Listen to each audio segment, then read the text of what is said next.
Hey everybody, Scoutcrafty here again. It's Friday, TGIF. You made it through another week, and we got a couple projects. It's going to be a good episode today. Hopefully. First thing I want to talk about is, we're nearing the end of March now, and I told you this month goes fast, and it really did. But it always reminds me of my grandmother. My grandmother used to say, March comes in like a lamb, goes out like a lion. And so when I went to school, I remember saying that and saying, hey, March comes in like a lamb, goes out like a lion. And everybody's like, no, you got it backwards. It comes in like a lion, goes out like a lamb. That's the same. I said, no, I can't. My grandmother always said, I came home, I spoke to my grandma. I said, Grandma, which way is it?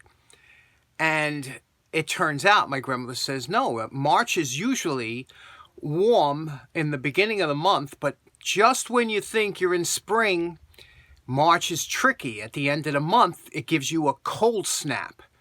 And she says, you watch. And that's why they say it comes in like a lamb, goes out like a lion. And you know something? I've been telling everybody this, and we've had this discussion before. Same thing. March came in. We had a couple really nice days in the beginning of March, and you say, thank goodness, winter's over. No, it's not. Don't whip out the air conditioners or shut the heater down yet, because you're still going to need it. We're talking about snow this week, and the end of March is always a tricky one. So she was right. It comes in like a lamb, goes out like a lion. But I'm sure I'm the only one that's ever heard that. I'm sure you all heard the other way. But I always think of my grandmother towards the end of March. First up, we have a repair of a religious item, and that I acquired a while ago, but it was in rough shape, and I know I could fix it, but I want to talk about that. And then we have some other things to talk about. Let's get right to it. Okay, to start off today's show, we have this repair. You know, it's funny. A lot of people come to me with certain repairs, because they know that I don't just throw things back together. I kind of think it out a little bit, and I think it's a good way to be, just to get the proper repair or something like that. Now, here we have a vintage. This is an old cross of some type and you could tell it's old because look at the paint, the checkering on the paint. Can you see that on the G's? And it's a beautiful casting, isn't it? I mean, that was nice. So I bet you this thing's close to 100 years old, and you could tell by the type of paint. But whatever it was, it's broken. Now, there's a couple things you have to be careful of when you try and repair something like this, because of you don't want this to be weakened, in a weakened state when you finish. You want it to be just as strong as it was before it broke. And you can see this went here like this, okay, and then this was on here. So we're going to use a yellow glue, but how we clamp this is really important. So first, let's see if we could take him off of there. Now this has a very interesting way of attaching. What it is, it's a piece of plate metal that's threaded with a threaded screw, okay, that goes through here. And here is the Jesus statue is hollow all the way through. That is a very interesting casting, to know that even the arms are hollow, but it's still quite heavy. And very interesting casting. I don't know. I would love to see how these were casted. But now what we have to do is glue these together. I'm going to use a yellow glue. Is extremely strong if it's properly clamped. Now you could see here, it was a clean split. We still have that will go on and make it a very nice repair if it's clamped, like I said, hard. There's no missing pieces. But this is the piece here you have to be careful of, where this attaches to this, because that is a weak point, and I'll show you what we're going to do with that. Okay, now you see we pieced everything back together, and you could see it is very strong like this, and it will hold itself without any glue, so you know that it's a good fit. And like I said, we're not missing any parts. So now when we put it and glue it together and clamp it, it'll give a really strong tight bond. So that's what we're going to do now. We're going to use tight bond glue. Now, a lot of people don't use wood glue as much as they should. This is a fantastic glue. It's extremely strong. It will be as strong as the surrounding area if it's done right, if it's clamped right. You very rarely have a glue bond break when it's done well. So we'll just add a little bit of that, clamp it up, and then see what happens. Now when gluing, always have a piece of dampened paper towel here for after it clamps, but it's always good to put the part together and then pull it apart so that all the glue will spread around that way. And then piece it together. And the reason we have the dampened paper towels, because when you ever get any glue over, you always want to just wipe it off while it's wet. Now ideally, you don't want to be stingy with the glue. You should have glue squeezing out of the joint when you press it together. And again, that's the idea of the dampened paper towel, to wipe that glue off. It's okay if you have a little at the crack. We're going to fill that later. But as you press it and clamp it, you should see glue squeezing out. That's how you know you have a good joint. Okay, we have a little bit over clamping here, but that's what you want. A good pressure clamp. That's very important when you're using especially a wood glue. That'll get into the fibers and create a super strong bond. Now we'll let this dry, usually by the furnace.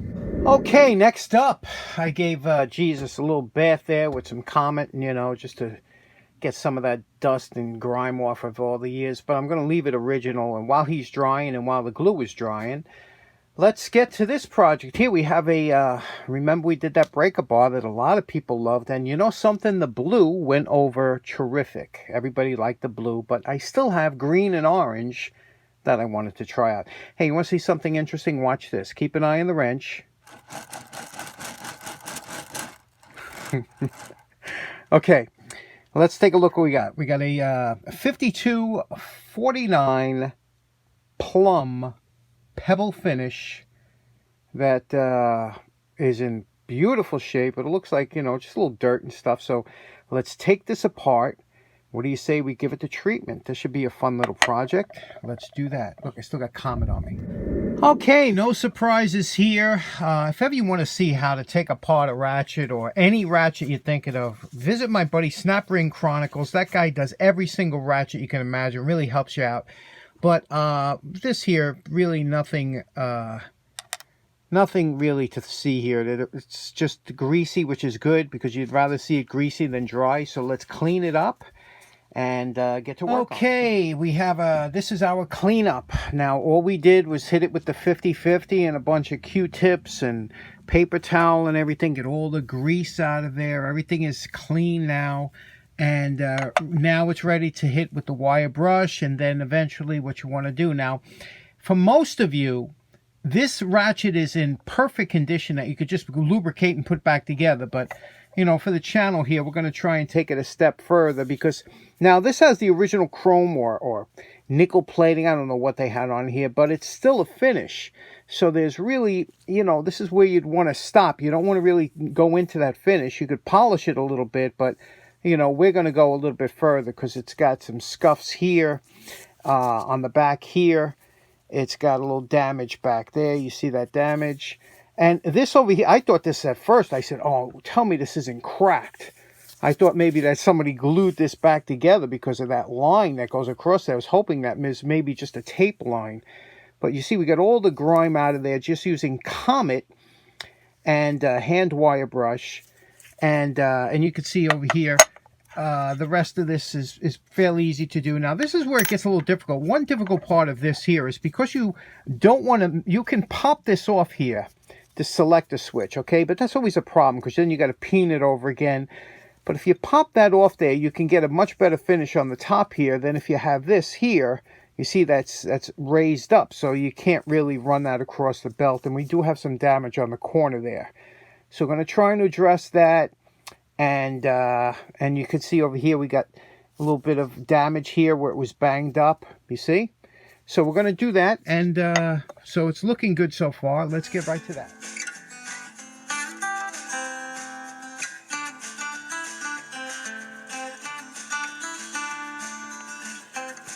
Now, you could see here, this is a before and after again. This is before, this is after. That's not, this is a coarse belt still, not even the finished final belt that we're going to use. But you can see the difference here. It's a little bit more shiny. It's a little bit deeper luster.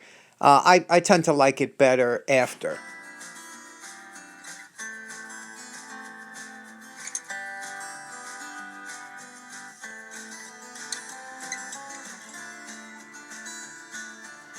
Okay, now this is where the purists would say stop, okay? And this is where, if you are a purist, you should end this video, because this is where this is as good as it gets for you guys, you know?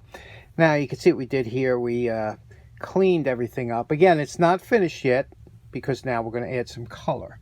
We you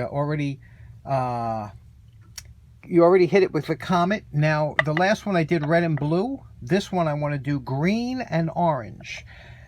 Let's do it. Now, you know my favorite part. Remember what this Proto Ratchet looked like before we started. And we're calling this project done.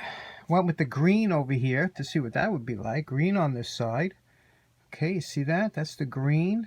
And the other side, we did the orange. I'm a big fan of orange. I love orange.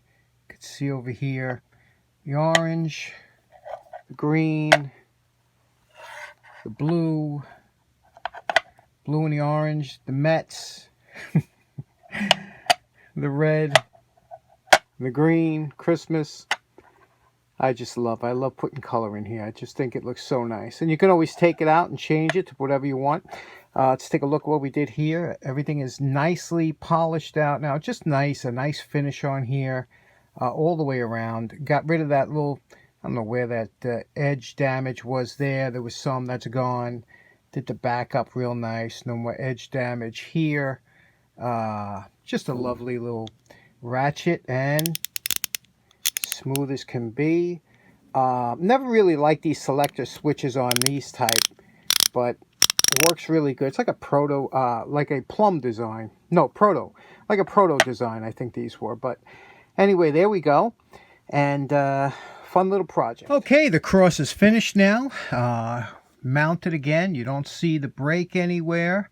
I just cleaned it up. I didn't do anything. I kind of kept it, like I said, original. And this fits into a little base here. You can see this little base that was here. And this would just fall into here like this. And there you go. There was your cross on the base. And very interesting. And I wonder what year this dates back to. Okay, so in closing, we closed out this week with a repair and a restoration. Both came out nice. And what color do you prefer? I'm telling you to take it to the next level on those pebble finishes.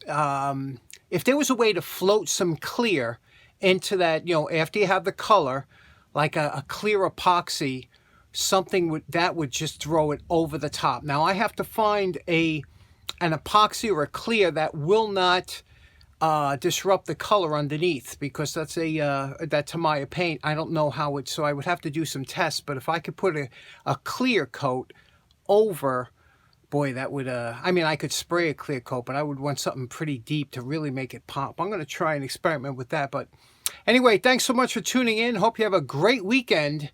Take care now. Bye-bye.